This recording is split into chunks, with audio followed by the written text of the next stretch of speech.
Hallo vriende, dit is 2026. Die jaar het afgeskop met 'n bang. Baie van dit wat jy nou doen of beplan, is as gevolg van goed wat in jou lewe gebeur het, mense wat vir jou goed gesê het, omstandighede wat verander het,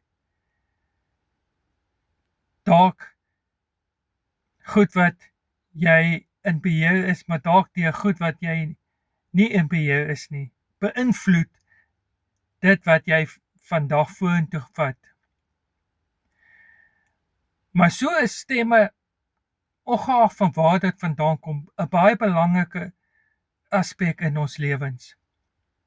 Dit beïnvloed ons, dit verander ons, dit maak ons of dit breek ons.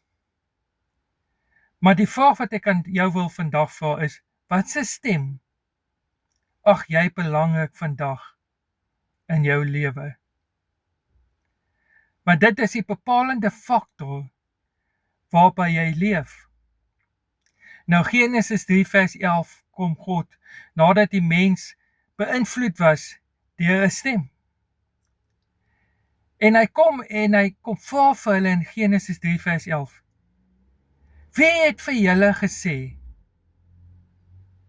dat julle naak is? Die Engels sê dit so mooi. Who told you that you are naked? Baie keer sit ons ander stemme bo die stem van God. En ons laat dit toe dat dit ons beïnvloed, ons hele lewe bepaal, terwyl God se stem die belangrikste moet wees in ons lewens. Nou ek wil jou aanmoedig dat jy God se stem bo alle ander stemme sal sit vir 2026. God bless.